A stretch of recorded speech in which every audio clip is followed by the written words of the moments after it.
Thank you all for joining Mustang Resources Corporate Overview Call. This is Trevor Brucato, Managing Director at RB Milestone Group in New York City. Mustang is an Australian-listed company which trades under ticker symbol MUS. That's M as in Mustang, U, S as in Sam. Just for your information, this call will be recorded and will be made available shortly after this call. Joining us on this call is Mustang's Managing Director, Christian Jordan, who will be going through the recently announced July investor presentation, which can be found on the company's website now at mustangresources.com.au. At the end of the presentation, we will open up the call for questions and answers. If you are logged into the WebEx online platform, you'll be able to submit questions to me directly in the chat module on the right-hand side of your screen. If you have joined us by phone only, you can submit your questions to me at tbrucato@rbmilestone.com. That's T, B as in boy, R-U-C-A-T-O @rbmilestone.com. I will now pass it off to Christian Jordan, Managing Director of Mustang Resources. Christian? Thank you, Trevor. Appreciate it. Good afternoon, ladies and gentlemen. Thank you for joining us today. I will now be taking you through our presentation and look forward to a bit of an interactive session afterwards with some questions and answers.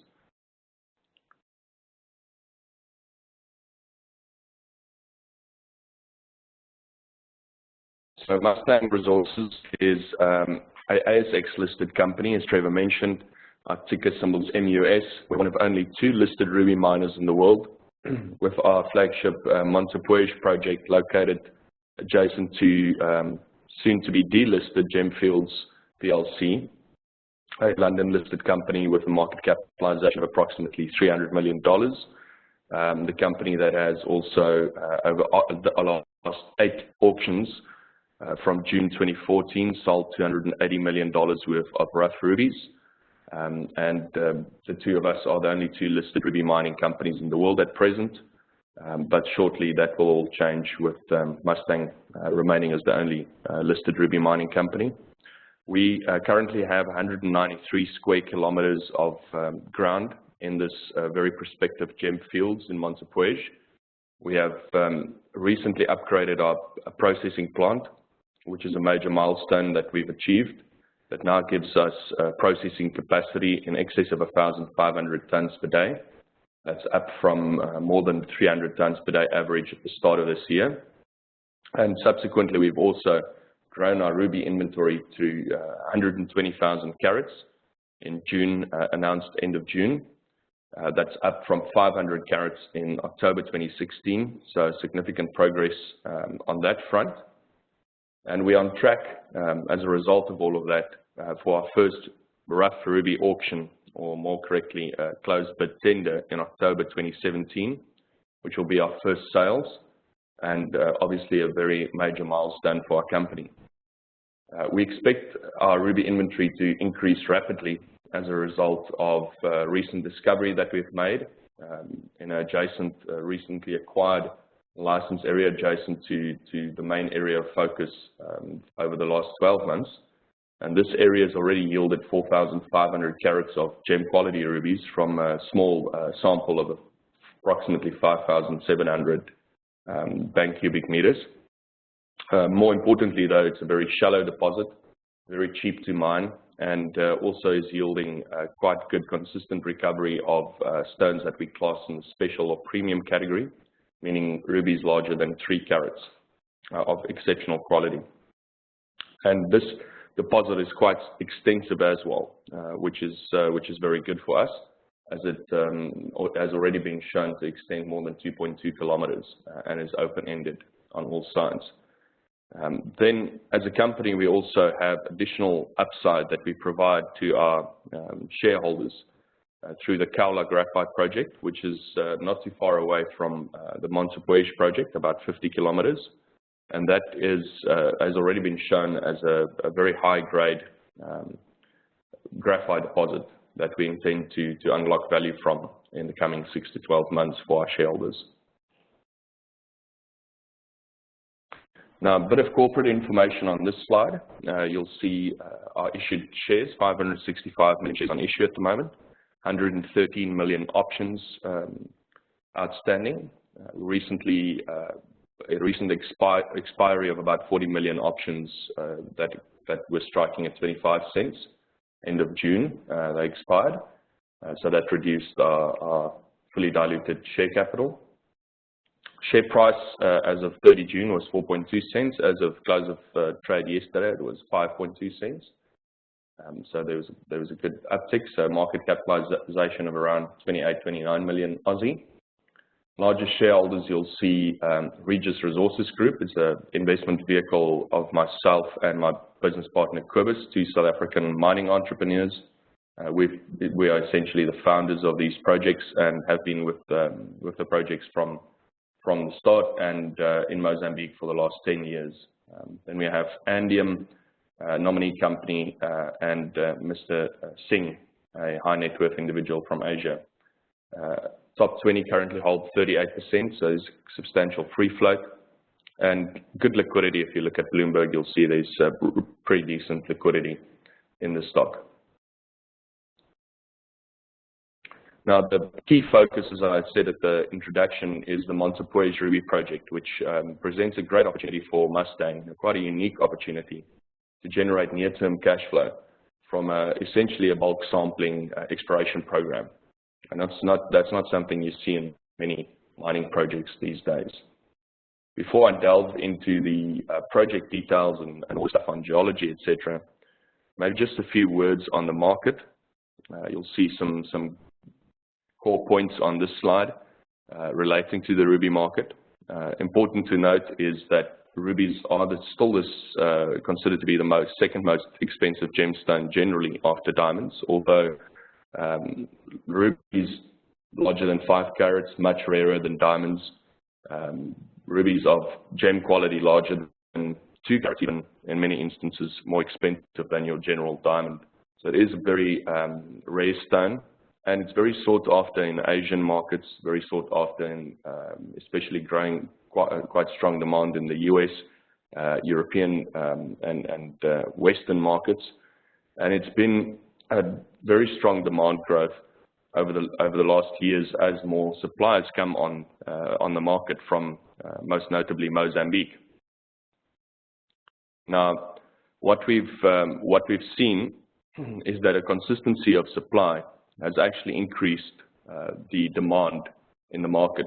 And that sounds strange, but it is the case that you see in the development of gemstone markets, the same that happened with diamonds, is that it's all about providing a consistent supply of rough that will grow the market and lead to market adoption of rubies, especially in our case where rubies is already such an entrenched cultural and in many instances religious gemstone. So that's had a massive impact through the activities and marketing activities of our neighbors' gem fields, and also the increased supply and consistency of supply from Mozambique. Throughout this period, we've continued to see the prices of rubies grow, and we expect that to continue, especially for the gap that you can still see in the market today between Mozambique rubies and Burmese rubies. We expect that gap to shrink over the coming years as supply from Magog has completely almost dried up now in Burma, and Mozambique will become the dominant supply area for rubies going forward. Just to put it all into context, you'll see on the right-hand side of this slide, you'll see a map indicating where these projects are located. It's in the northern part of Mozambique. Very good infrastructure, very good logistics, easily accessible, 200 kilometers inland from the port city of Pemba, where there's major oil and gas developments by foreign companies like ExxonMobil, Eni, Anadarko, major Chinese, CNPC, etc. So there's massive foreign direct investment in that region. And as a result of that, there's excellent logistics and support infrastructure for our project. Both projects, also fortuitously, are located basically adjacent to each other, which makes it really easy from a management perspective. For those of you who have not yet read the article that's quoted on this slide, I would definitely encourage you to do so. It's a very interesting overview of Mozambique rubies by Richard Hughes. He's one of the foremost experts in gemology, and especially on ruby and sapphire deposits. Now, why the Montepuez gem field is such a significant discovery? It was only discovered, it should be noted, in 2009, which is very recent. This gem field in Mozambique is perfectly positioned to capture a substantial share in the lucrative ruby market over the coming years. And it's been brought, as I've mentioned already, to prominence by our neighbors Gemfields, who established the first rough ruby sales in 2014. And it's already been proven by the GIA and other gemologists that to yield equivalent quality rubies than that of Magog, the world famous region in Burma. But Montepuez also provides a good spread of qualities and, importantly, the quantities that will lead to a significant growth in the market. There are two different deposits, as you'll see in the following slides. We call them the primary deposits and the secondary deposits. The secondary deposits are the source of the vast majority of gem quality stones, the high quality stones, whereas the primary deposits are your sources of bulk, low quality corundum and commercial rubies. At the moment, our team and our artisanal development teams are focusing exclusively on secondary ruby deposits as a source of high quality gems, as we see that as a major growth opportunity and a nice niche for us to capture. And we'll be continuing to focus on those styles of deposits, and you'll see that we've already discovered quite a significant number of them in the last 12 to 18 months. Montepuez is also very significant if you look at the size of the field.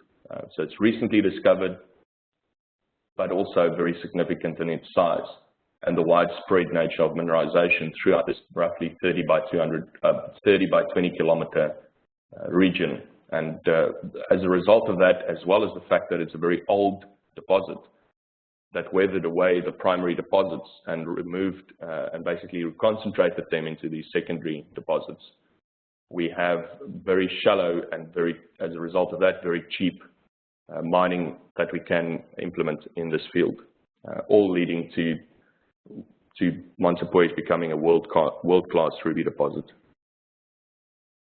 A little bit of information on the geology of this area and of our concessions. You'll see on the right-hand side the photographs illustrating the two different styles of deposits. On the top hand side, you'll see the primary deposits, which are the amphibolites.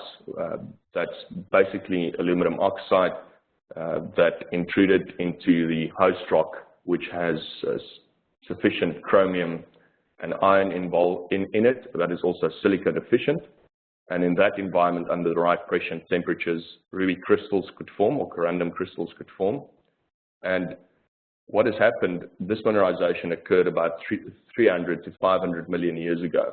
And in the subsequent periods, there's been intensive vertical weathering, resulting in a liberation of the rubies from this friable host rock into secondary deposits that you see a good illustration in the bottom photographs. And those secondary deposits is basically nature's first sorting, nature's first mining or processing that concentrated all the high quality gems, destroyed the bad quality ones, and left us with these shallow, high value targets. And that's what we're focusing on, and that's also what the artisanal miners called garimpeiros in the general area also focus on. On this slide is, on the right-hand side, you'll see a geological map indicating how extensive this field is. It's basically constrained and found with, rubies are found within that wedge shape, which is a very complex geological occurrence, a lot of different metamorphic rocks.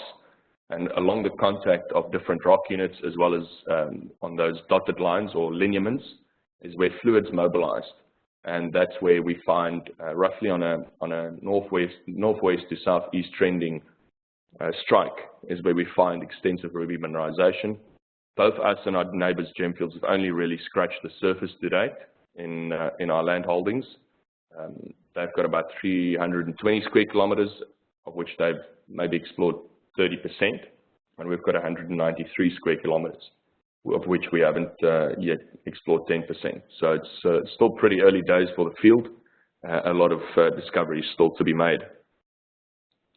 The geology and what we've discovered to date is basically a gravel horizon that's in the Alpha deposit, about 1 meter average thickness, but it pinches and swells. It goes from about 10 centimeters or 20 centimeters up to 2 meters, and is found at different depths with overburden of 1 to 10 meters.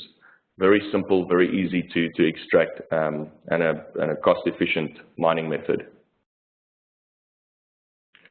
Now, progress to date has been significant and very impressive for a company like us that's a junior mine in the sector, that we've already established a significant inventory of 120,000 carats. We're well on the way in implementing our strategy of systematically building a resource base, and while we're building that resource base, generating significant revenue through tender or auction sales. The result of that, and the result of auger drilling, of bulk sampling, or mining, and sales, is actually a JORC resource. So our JORC resource will come in the first half of next year, after our first sales, potentially even after our second sales scheduled or targeted for March 2018. And that's different and unique in the resources space, but also I think is a compelling investment thesis for the market and for investors, because we don't have massive capital outlay that's lying ahead. We've invested, all the capital expenditure has been incurred already. We have a processing plant that's operational. It's scalable to include, to ramp up our production after first sales. And the mining method, we don't have any yellow machinery that we own. It's simply, as you can see in that top photograph, very shallow deposits, very easy to mine and very cheap to mine. So we also, as a result of the recent discoveries, expect our ruby inventory to increase rapidly leading up to our October auction, where we will be targeting a sale of at least 200,000 carats of rubies. It's a significant volume, and it will be a significant revenue generating event for our company. On this slide 10, you'll see just a graph illustrating the growth of the ruby inventory from October last year, around 500 carats, to presently in June, end of June 2017, 120,000 carats. On the right, you'll see a photograph of some of the recently recovered rubies from Discovery LM01. Very high quality stones that are coming out of there, and significantly good grades that merit continuous development of that area. Now, this new discovery, as I mentioned already, is a shallow deposit. It has consistent recovery of stones that we class in the special or premium category, illustration of which you'll see at the bottom of the slide. And it has extensive ruby mineralization over more than 2.2 kilometers and is open-ended. So it's a pretty exciting discovery for us, and we look forward to further delineating the full extent of this discovery through, you'll see on this map, through auger drilling and further manual test pitting. And what we have here, just to mention another key point, is that it's a 35 square kilometer license area and was the last bit of remaining open ground between us and our neighbors Gemfields. So it was a great acquisition to do for us, and it's already, within the first couple of months after closing the acquisition, proven its value to the company. In terms of milestones, importantly is this ramp up from July onwards, having achieved the 120,000 carats inventory mark, which is going above 100,000 carats, then really ramping up from July onwards, about 250 ton per hour processing plant, getting to that October a point in October to have our first sale, which is a great timing for a sale, as it's in between the June auction that Gemfields, our neighbours and competitors, have just completed, which incidentally was a record for Mozambique, was 900,000 carats sold of mixed qualities, including quite a bit of commercial rubies as well, and that yielded them $55 million and was a record participation by manufacturers. So we deliberately are planning our first auction in October, when we expect the buyers that participated at the Gemfields auction to already be cashed up from processing a big portion of their inventory, and to have more cash on their balance sheets, and also before the December auction that Gemfields is hosting in Singapore, and sufficiently timed to allow for our buyers to access the important December holidays and the Chinese New Year in early 2018.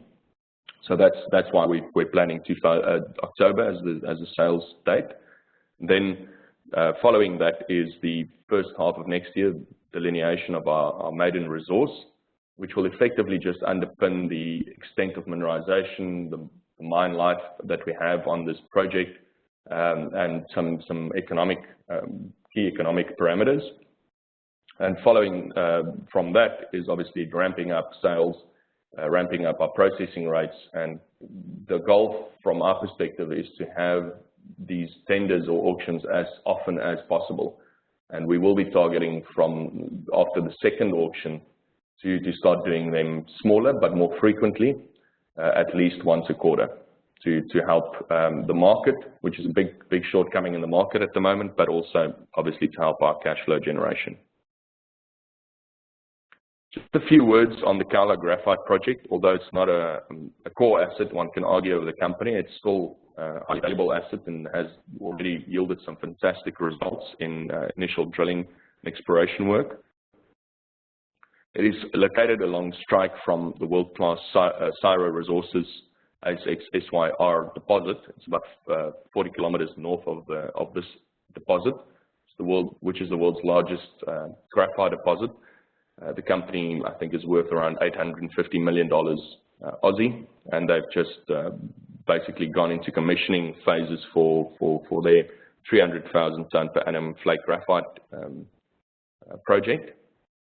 And we've seen exceptionally high grade mineralization through initial drilling on our project, grades up to 26% total graphitic carbon, or TGC. We've submitted core samples to SGS in Perth.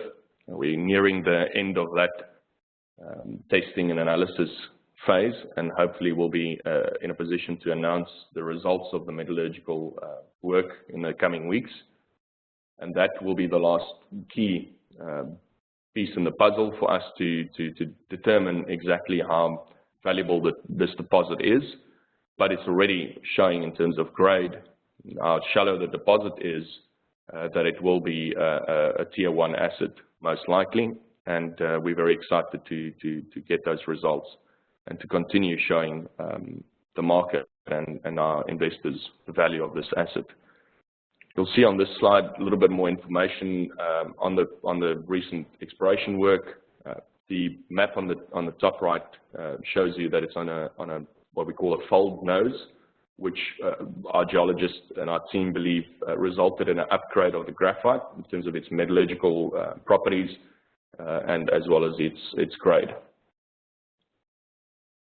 So just a few key takeaways from this presentation and about what Mustang is all about is that we're a company that's located with its key assets located in a premier ruby gemstone province in Mozambique. We've got a management team running this project and this company that some serious skin in the game, with some serious experience in country, which is key. We've got our first sales revenue in October this year, which is just around the corner. And then we have still additional exploration upside from the projects. We've just gotten started there, so lots more to do and lots more to discover. And we've already shown that with a recent work in a newly acquired lease where we are recovering from a shallow deposit high quality gems And then we also have some great upside that I believe is not priced in adequately or at all even can be argued into the company's valuation from our flake graphite deposit. And we would see recently the significance of having graphite in Mozambique and a stable investment jurisdiction in Mozambique is very important. So I thank you for your time and would be open to having a bit of a Q&A. Thanks, Christian. So again, we will be now opening up the call for questions and answers. And if you are logged into the WebEx online platform, you'll be able to submit your questions to me directly in the chat module on the right-hand side. If you are joining us on the phone, you will be able to send me over, if you have my cell phone, you can send me a direct text, or you can email me at tbrucato@rbmilestone.com. We'll wait for these questions to come in.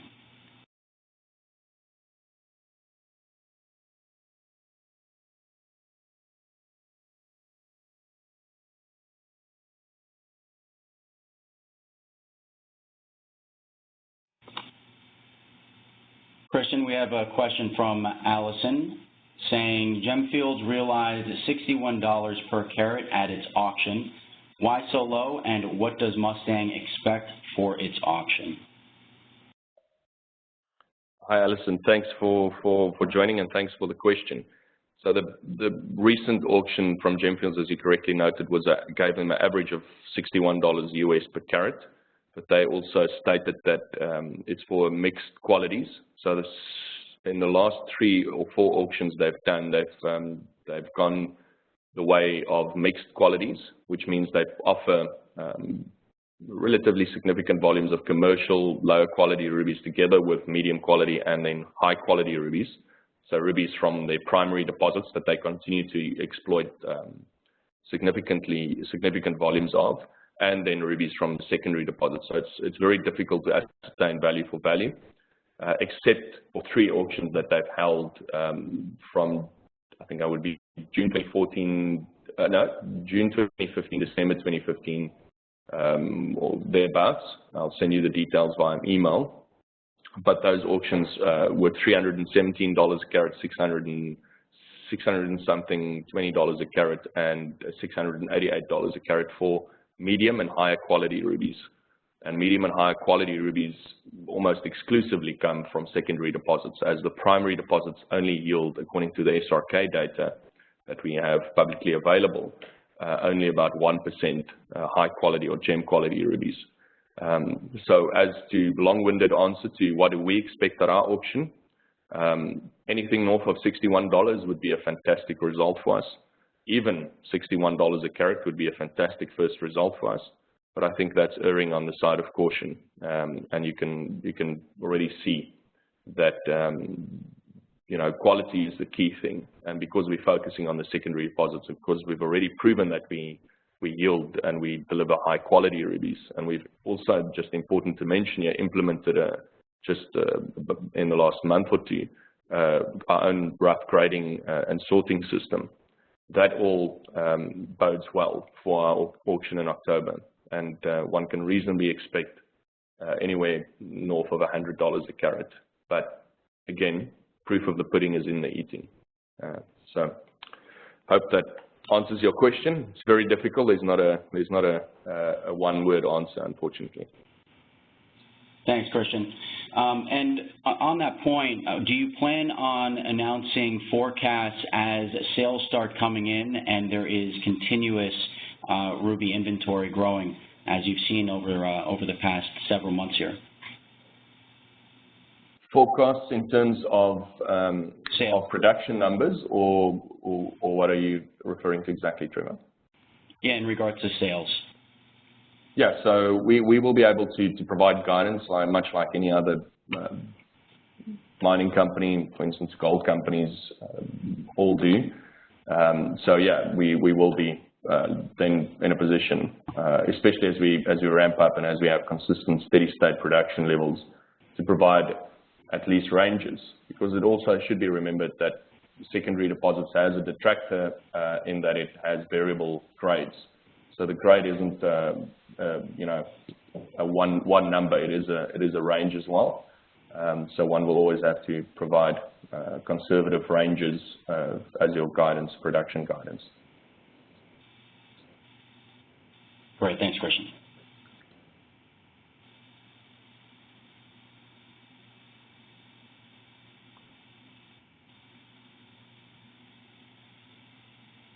Another question here. When do you expect to announce, if at all, which groups will be attending Mustang's October Ruby auction?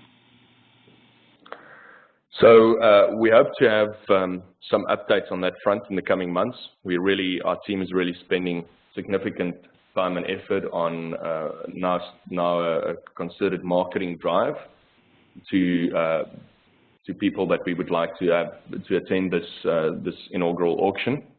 So we've identified about 90 odd buyers, and we've also shortlisted about 21 odd ones, which we believe are the top buyers.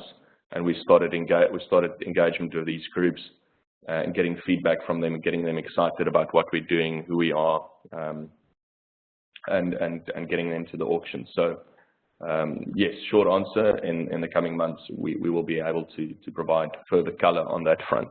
But I can assure you, given the importance of this October auction, we've got a team that's dedicated, and I'm also intimately involved with that, with those discussions, really engaging with the buyers and getting them comfortable with our grading system, comfortable with our process, our tender sales process, which is essentially the same way in which gemfields sell and essentially the same way in which diamonds get sold. It's called a closed bid tender. So we're getting them comfortable with all of that and really just building relationships. It's really important to build strong relationships.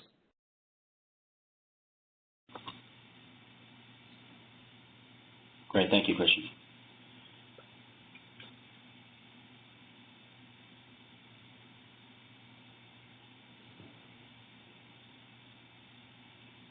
A question from Mr. Wise. Once you become the only publicly traded ruby company, would that event add to your market value?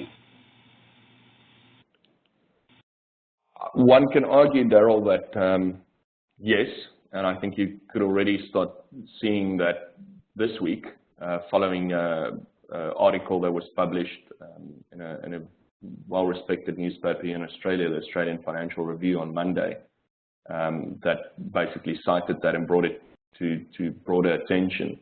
And especially after that delisting of Gemfields and then not being a pure play ruby investment opportunity outside of Mustang, I do believe that a lot of investors, especially in jurisdictions like London that have extensive experience in African gemstone investments and have made money with Gemfields over the last 4 years, would look to, after they've now been sort of forced out of that holding, would look to stay involved, and one can logically assume that they would come over to Mustang. So that's something which we will obviously pursue and make sure that there's continuous awareness in those key markets about what we do. So yeah, I think it bodes very well for us, and it's in our favor.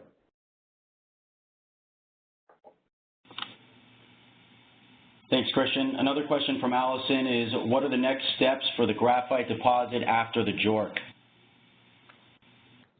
Very good question. That is something that we're looking to have let's say, unlocking value through potentially strategic joint ventures and strategic partnerships. We don't want to spend significant capital on that project, but there's also a balance. If you don't also want to give away the keys to the kingdom, especially if it proves itself to be a tier 1 asset. So yes, we will start in the coming months after defining the resource, doing at least the initial scoping study, which is, let's say, another $150,000 worth, $200,000 worth of investment, no additional drilling required. We can have those key boxes ticked, and then I think that'll be a good platform for which to engage with strategic partners. As we've seen with the graphite market especially, it's because there's a wide number of products and end markets, from refractories That's a traditional market to the growth markets of expandable graphite for flame retardants to, of course, the hot topic being electric vehicles and batteries. We need to, I think, as soon as possible engage with end users and get them involved to be essentially backing the offtake of the project and bring technical expertise to the table.